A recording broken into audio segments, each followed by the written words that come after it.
have a deficit that's running at about 6.7% of GDP. Right. We have interest costs that are going to be above $1 trillion. It's not going down next year. You entered this thinking you could cut as much as $1 trillion.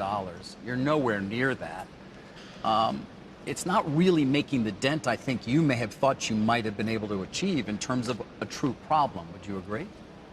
Well, first of all, it would obviously be ridiculous to assume that we could achieve that on day one.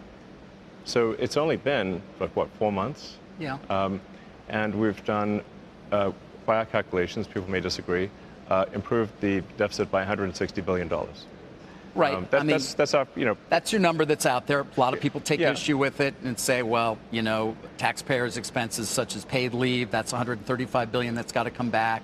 IRS collection may go down as a result of cuts there. I asked Grok.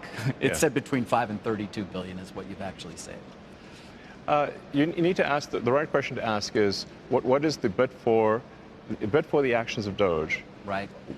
What would the incremental expenditures be in FY26? Yep. Because, for example, we offered severance and early retirement to a lot of government employees. Many of them took us up on that. That severance went all the way through to September. Yeah. So there's not going to be any savings until October. Right. Because the severance goes through September. Understood. So the delta really is, what is the spending difference FY25 versus FY26 as a function of DOGE's actions? That's how we calculate the number. And we'll see if that turns out to be true or not.